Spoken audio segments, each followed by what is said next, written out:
Buongiorno amici di Land of Urbex, eccoci qui finalmente, siamo arrivati nella nostra prima tappa della nostra mini vacanza Urbex. Abbiamo messo moltissime tappe, quindi vedrete moltissimi bei video. Siamo arrivati qui oggi alla Villa del Barone. Ci tengo a dire che prima di tutto questa casa non è più Urbex, nel senso c'è l'erede che ha messo a disposizione una mail per venire qui e vedere la casa che in poche parole viene aperta da lei. È stata messa in sicurezza, sono stati messi dei cartelli come quello che adesso vi faccio vedere qui accanto a me. Sono stati messi dei cartelli che per entrare basta inviare una mail e lei verrà qui, naturalmente con anticipo perché non abita in questo luogo. Adesso non mi perdo in altre chiacchiere e iniziamo subito con il video. Qui possiamo vedere subito che c'è una panda, sì, una punto, scusate,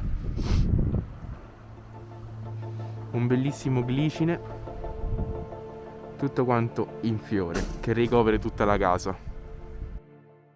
La villa nel 1700 subì un incendio, venne ricostruita nel 1800 e poi passò di famiglia in famiglia, fino ad arrivare alla famiglia antecedente all'attuale, i Marsigny, i quali avevano un'unica figlia che morì all'età di 11 anni. Nella cappella privata della casa si può notare un'iscrizione che ricorda la bambina deceduta.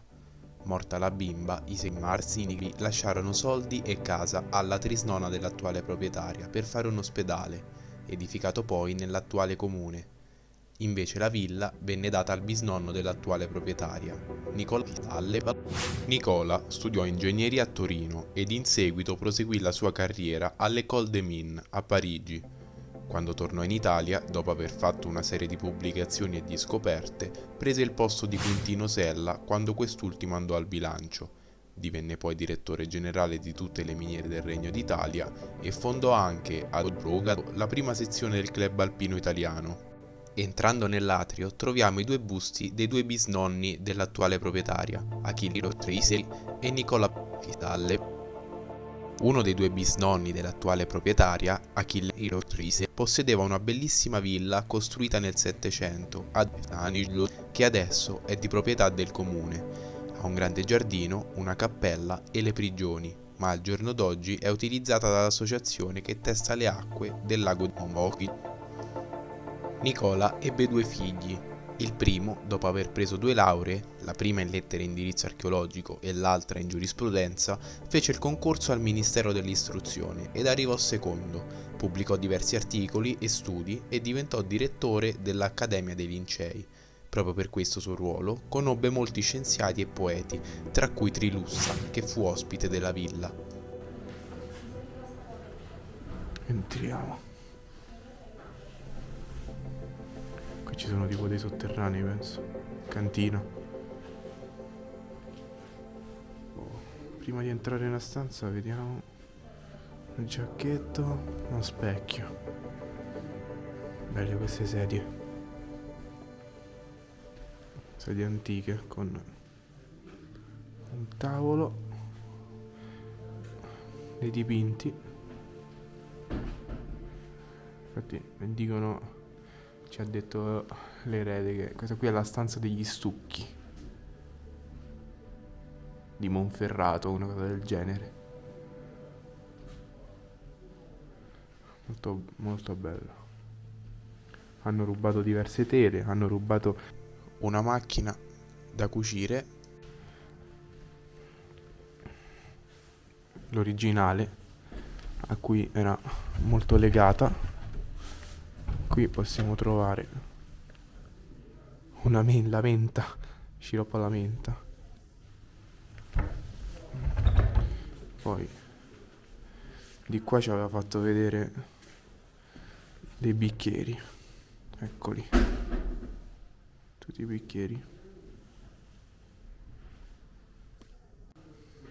Bellissimo questo scorcio.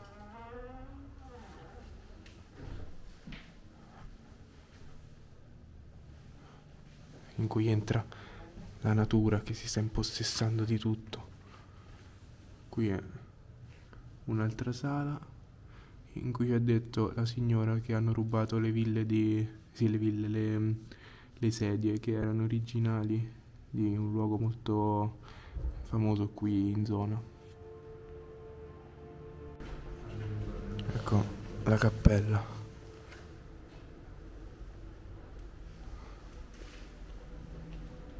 Grazie, mamma, un secondo solo. Questa è la cappellina privata. Mamma mia, qui sbatte tutta la finestra con il vento che tira oggi. Questa qui è molto bella, questa cappella privata, con gli affreschi e dei lampadari bellissimi. Nei suoi numerosi viaggi in giro per il mondo, come quelli in Russia, Nicola raccolse moltissimi minerali preziosi, che ora sono custoditi in un armadio apposito accanto alla libreria del piano terra. Qui possiamo vedere delle foto di, non so se era lui il geologo, da piccolino, una libreria, e questa dovrebbe essere tutta la raccolta di minerali, che sono davvero tantissimi, minerali che vengono da ogni parte del mondo, tutti quanti segnati in questo foglio, anche se non si vede, anche dalla Russia. Ci hanno detto che questi minerali arrivano. Un attimo, che con il riflesso non si vede. Ci sono dei minerali davvero belli, tutti luccicanti. Eccoli qua. Molto molto belli questi minerali. Sono tantissimi e di tutti i tipi.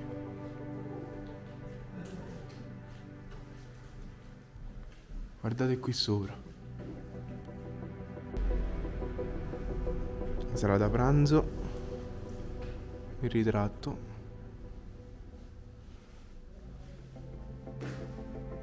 Eccola qui.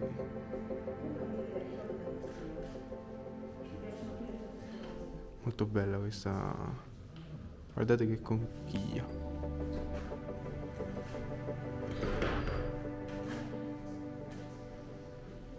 Qui abbiamo il ritratto della famiglia, la foto di tutta quanta la famiglia.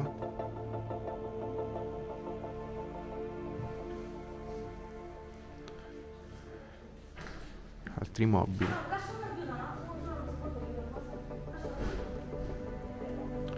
Qui cosa abbiamo? Questo è un minerale, forse della collezione.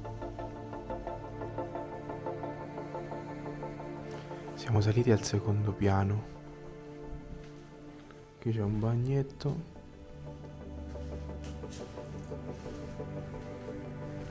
Vediamo se questa porta si apre. Meglio non forzare.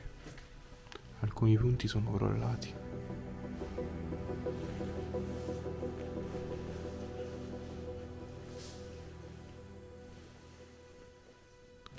Qui troviamo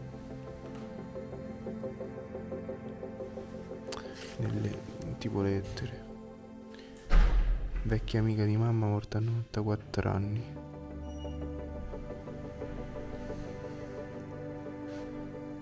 Particolare.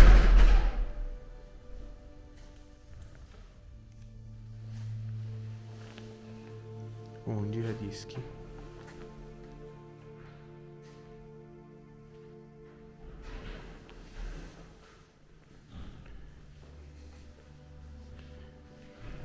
ferro da stiro con tutti gli attrezzi.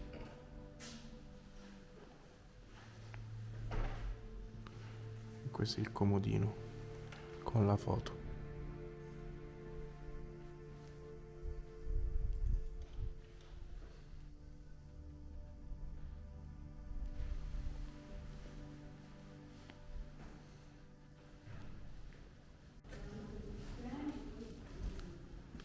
Bella questa stanza, anche con questo divano tutto mangiato dal tempo. Qui tutti i giornali dell'epoca, anche in francese. Pienissimo, cioè guardate quanti giornali che ci sono qui dentro.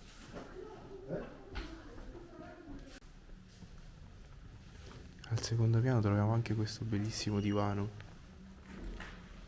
con una corona sopra. Un elmetto, un quadro con un elmetto e una chitarra, o meglio quel che è rimasto della chitarra. Lì c'è un altro bagno.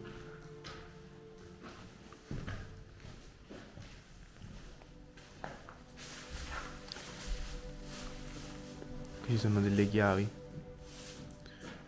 Molto bello questo. Gli attrezzi da cucito. Interessante anche la libreria con delle lettere scritte su una carta. Questa non è carta normale. Belle le cartoline. Qui c'è molta storia. La moglie di Nicola Pistalle preparava ed aiutava le ragazze che si dovevano sposare a fare il corredo.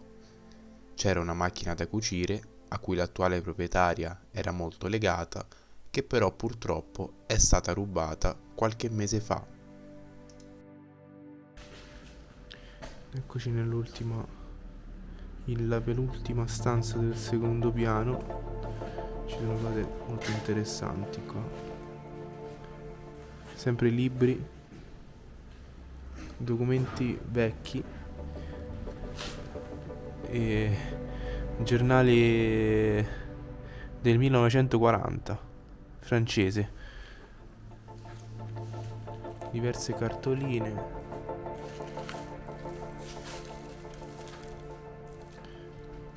molto bello. C'è una quantità di storia in questa casa che uno non si può nemmeno immaginare. Moltissima storia.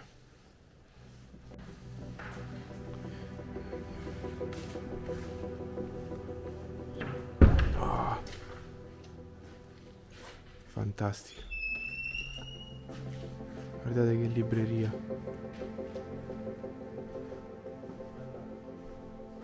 Bellissima.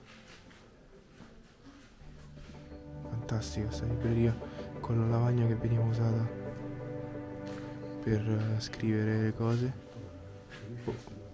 Un lampadario bellissimo, sì. Figo, figo, figo. Siamo usciti, ricordiamo che quello che abbiamo detto all'inizio del video, che adesso dovete scrivere alla mail per venire a vedere questa casa. E la signora ha molti progetti in mente, speriamo che riesca a esaudirli. E niente, speriamo che vi sia piaciuto il video e mettete mi piace, commentate e iscrivetevi al canale. Ci vediamo alla prossima tappa. Ecco gli altri due. Iscrivetevi al canale. Iscrivetevi al canale. Aspetta. Ragazzi, eccoci. Mi trovo, come potete ben vedere, in un'altra località. Sono in macchina perché piove e ci troviamo esattamente a 597 km di distanza dalla casa che avete appena visto. Perché? Possiamo dire che ci troviamo a Roma. Adesso vi faccio vedere il perché. Ci troviamo esattamente nella via che è stata intitolata al famoso ingegnere e geologo a cui è appartenuta questa casa. Volevamo chiudere il video qui. Speriamo che vi sia piaciuto. Come al solito, mi piace, commento, condivisione e iscrizione al canale. Ci vediamo al prossimo. Ciao!